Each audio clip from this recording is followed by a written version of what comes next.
Greetings, brothers and sisters. How you all doing out there? It's so good to be back. I mean, I've been really waiting in anticipation for this small documentary, small, but hopefully it'll be very informative for you out there.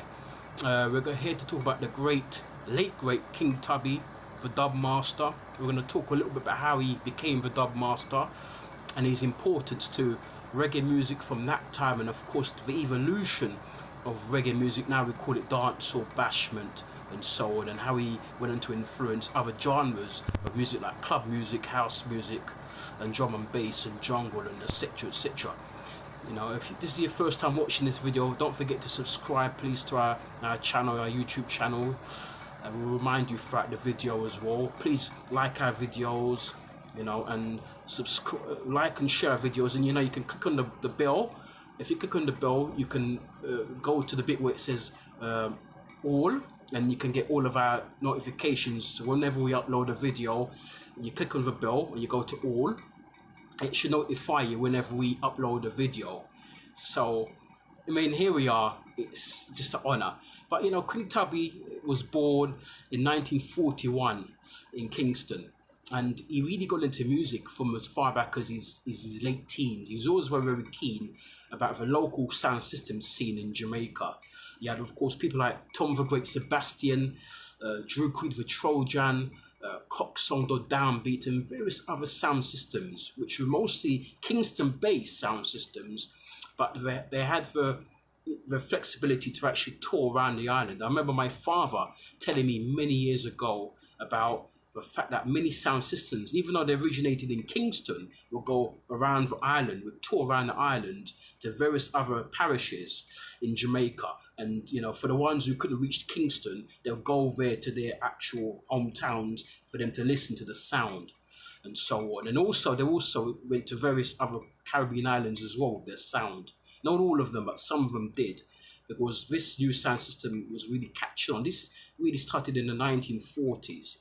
And 1948, they were thereabouts, and it became really big in the 50s.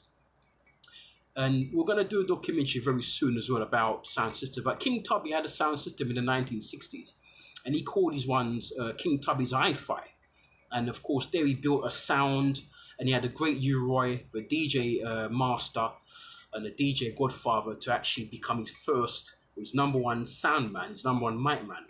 And that's, if you like, where really U-Roy really honed his mic skills, even though U-Roy actually was working for another sound system operator called Dr. Dickey's Dynamic. Dr. Dickey's Dynamic was a Chinese-Jamaican extraction, and he was a smaller sound to King Tubby's Hi-Fi. And King Tubby's Hi-Fi would actually go on to dominate much of the late 60s and the 1970s. His sound was really prominent between the years of 1968 up to 1975, when he mostly concentrated now and of course cutting dub, and of course that's where the bulk of his work came from, that era, the 1970s. Of course he started really cutting dub from as far back as 1972, 1973. Lee Perry said that he was the one that actually taught King Tubby how to cut dubs and how to make dubs, and that classic album from Lee Scratch Perry called Blackboard Jungle. In actual fact, one side was done by Scratch, was engineered by Scratch and cut by Scratch, and the other side was actually engineered and cut by, of course, King Tubby. But the whole album was produced by Lee Perry, but that's where he actually taught King Tubby how to master dubs, how to fade in and out artist voices, DJs voices, and of course Blackboard Jungle is really noted as possibly the very best dub album of all time. But there's many contenders, like Java from Randy's is another contender for being one of the best dub albums, and of course one of the groundbreaking dub albums in the sense that it became one of the first dub albums to hit the public in around 1972 time. Blackboard Jungle came out around 1973. So anyway, so King Tubby had his Hi-Fi. He was around for a few years, and then he mostly concentrated now from say 1972, 73 on cutting dub, even though he had his sound system there in the background. And by 1975, 76, he fully concentrated now on cutting dubs. The reason why King Tubby became the king of dub is because before dubbing, we had what we call version sides, where you would have a native rhythm, and then you would have people like Handicap Linford Anderson, who was a great engineer at that time, would come in, and this is one of the very first talking records in Jamaica. It wasn't a DJ record. It was like a part DJ, part talking, but it wasn't a fully DJ record. Proper top, that one. It was actually influenced by a Canadian ad, which came on to the Jamaican televisions in around that time. And then, but it wasn't really, but it was really done on the naked rhythm. But King Tubby took that one a lot further, and what he did, he actually made the rhythm sound like there was a bomb dropping. So what he did, he was such a great mind. He was able to build faders. There was a fader he built by the name of the Echo fader and the phaser fader. He had two faders, Echo and fader, phaser fader. And the phaser fader was able to take out singers' voices and manipulate them and take them out, put them in, take them out. So for example, if say somebody bought a track to King Tubby, one of the other producers, say for argument's sake, Bunny Lee took a track to Tubby's for him to actually work on it, he was able to fade out that singer's voice and fade it in and out. So as a singer sings, all you're hearing is like an echo. And also, what you'd be hearing the singer's voice, then the next minute you won't be hearing it. Nothing was done like that before in Jamaican music. Nothing like the fading and the echoing. That was the first to Jamaica, and that was brought in by Tubby, say around 73, 74, around that time. He worked from the back of his house at number 18 Dromley Avenue in Kingston, and this is where he became really popular from say 1974 onwards. Because even up until the same 74, or even a lot of producers, for example, like of course Bunny Lee and Derek Harriott and others, will leave their master tapes of recordings with Tubby to give it the dub treatment and the Tubby's treatment, the echoing treatment, and so on.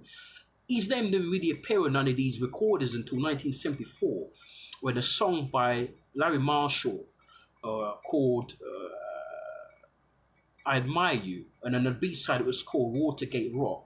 That was the very first time that King Tubby's name actually appeared on any record. That was 1974. And I've got the record here, but I'll definitely pull it up there for you to see it. So as this film is going, you could definitely see it up there, and there it is right now. You can see it. I've got the record here, but I would like to hold it in my hand and show you, but it's packed away in so many boxes. I can't go through all those boxes to get the record out, but it's on the screen anyway. And that's where Tubby's name first appeared. People were hearing about him, but they never knew who this guy was as such. It was just guy who takes out the singers' voices and the DJ's voices and manipulate the sound and make it sound like a bomb is dropping on a record. Who is this guy? Then suddenly a track by Larry Marshall, I Admire You, and a second cut to it, the dub side, the B side to it was called Watergate Rock, as I mentioned before, produced by Carlton Patterson, a very young producer at the time. Gave it to Tubby, and Tubby gave it the Tubby treatment, which we now call, and which is now known as a Tubby treatment. And there dub wasn't born, but there was Tubby's name for the first time on lights, on record. And so he was a master of that. He taught the likes of Prince Jammy, at that time it was called Prince Jammy, not King Jammy as he is now. Prince Jammy, how to dub, how to cut dub, and how to make dubs. He was there as one of his proteges in the 1970s, learning and taking instructions from the dub master, King Tubby. Then later on in the decade, he was taught another young up-and-coming engineer by the name of Uptown Brown. We know him as scientist. He was there being taught and being tutelaged by the great King Tubby, learning how to cut. And in actual fact, it was actually King Tubby. He gave Uptown Brown the name of scientist because Tubby says that, it's really gone on record that, I think Bunny Lee said it a few years ago in an interview, that he said that the reason why Tubby gave Uptown Brown the name of scientist is because every time he's in the studio with Tubby, he's always trying to make something, fix something. So Tubby said, you know what, this guy's a scientist. He's always trying to fix something and create something. So I'm going to call you scientist. And the name just stuck from there on. This was in the late 70s. And so, King Tubby, can lay claim to calling or giving scientist his name. Upton Brown, his name was scientist, And I mean, the guy did so many things. And then what will happen in the 80s? King Tubby was now a producer. He was also dubbing as well, but he's also a producer. And he produced some great tracks from Anthony Red Rose Johnson, you know, voicing tweeter. So what he would do at that time, he would make it sound as if his artist was singing from a cave or in a tweeter box. So they will be singing songs, and he'll make their voices sound as if they're singing from underneath the earth. It's amazing. You can still hear it clearly, but it's got like a density to the vocals. I mean, nobody could pull that off. Only King Tubby could pull it off. And at that time, he was using advanced equipment. In the 70s, which was his main period, say from 75 up until 79, 80, when scientists became the new dub master, and King Tubby is mostly concentrating on producing, because he kind of handed over the reins to scientists and also to Prince Jammy to do their dubbing. At that time, what was happening, you was getting a lot of versions and so on. And so King Tubby led the way because he was doing that before. So like it was a precursor to the dancehall period of the early 80s. And so King Tubby, if you like, kind of anticipated that new phase in Jamaican music by making so many dubs in one rhythm. That was never seen before. Lee Perry did something similar, and so did Derek Arra in the early 70s, but King Tubby did it in a fashion that you didn't even know sometimes that it came from the same track, because sometimes he had the capabilities of turning a track upside down, and then after a while you're thinking, wow, oh yeah, that's that track. That's been given the Tubby's treatment, because these dubs were just absolutely out of this world. He was able to drop animal noises into the mix. He could, drop people, babies crying, people talking, crowds, like maybe you're at a football match, and he was able to put like the crowd roared, a football match into the sound, bells, alarms going off, police sirens, emergency service sirens like ambulance, as well as police and the fire brigade. It was able to drop all of those onto tracks. Yeah, there was nothing seen before that. He was amazing. He was remarkable, and he did it with alarming consistency as well. And not just Bunny, but most of the great producers in Jamaica, the prominent ones, the consistent ones, would eventually leave all their work with Tubby's to fix. So they would all get the King Tubby's treatment. Yabba You as well, and people like Alvin Ranglin, Phil Pratt, all the great producers of the 70s of that time would leave their works, their vocalized works from their artists, and their DJ works from the DJs. And even if they had just a version side, they'll give it to Tubby, and Tubby would twist it and make it into something extraordinary with these faders that he created, and just his change of pace. Evolving dub, which was at the time, which was before he came on the scene, very plain, and even though it was very nice, and it was very good to listen to because you could just rock to the rhythms, to the drum and bass and the naked track, Tubby's would put something totally, like I mentioned before, something totally different on it and make it sound like it comes from outer space or comes from another universe or from another planet. And then, and then we're going to do another documentary. We're going to do another piece about King Tubby, because we can't just do one. We've got to do many, because you can't talk about this man in just one documentary.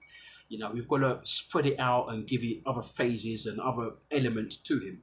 So this is just part one of many, many parts. I mean, when I feel the urge, I'll come here again and do some more documentaries and some more talks about King Tubby and other producers and other engineers. In actual fact, King Tubby was an engineer. That's his trade.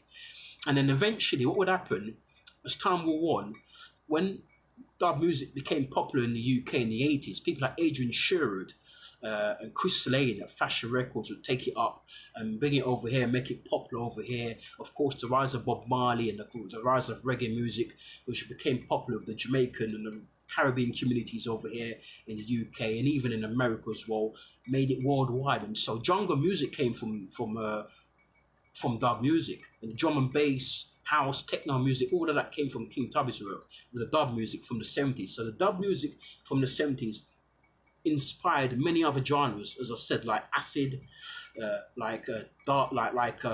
jungle, house, club music, garage music, drum and bass, even to a certain extent, some part of drill music.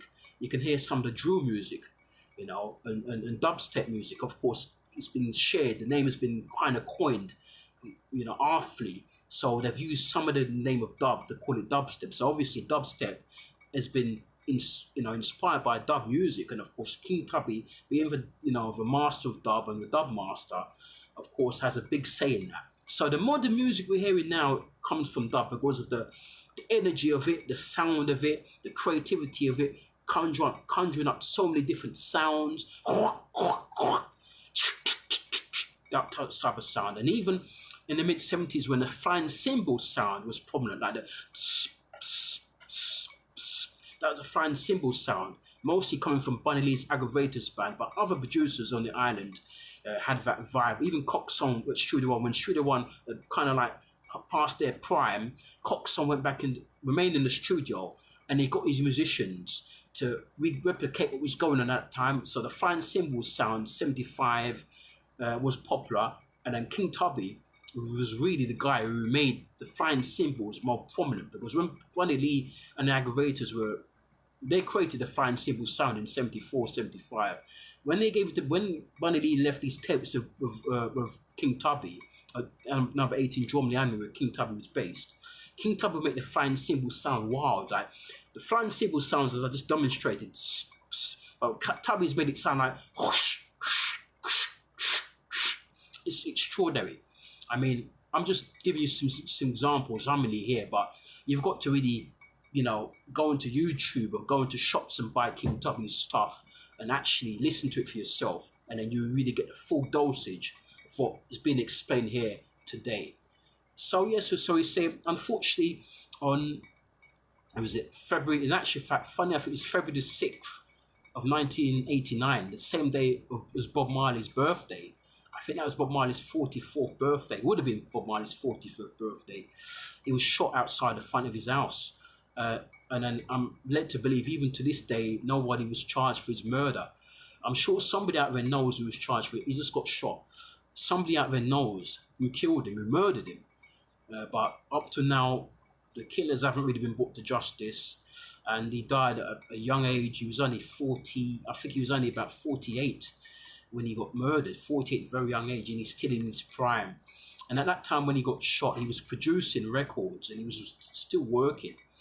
And that was a character. And if you listen to Prince Jammy, now called King Jammy, of course, who worked with him, was with one of his proteges. He talks about King Tubby in glowing terms. It says that King Tubby was a guy that was slow to anger.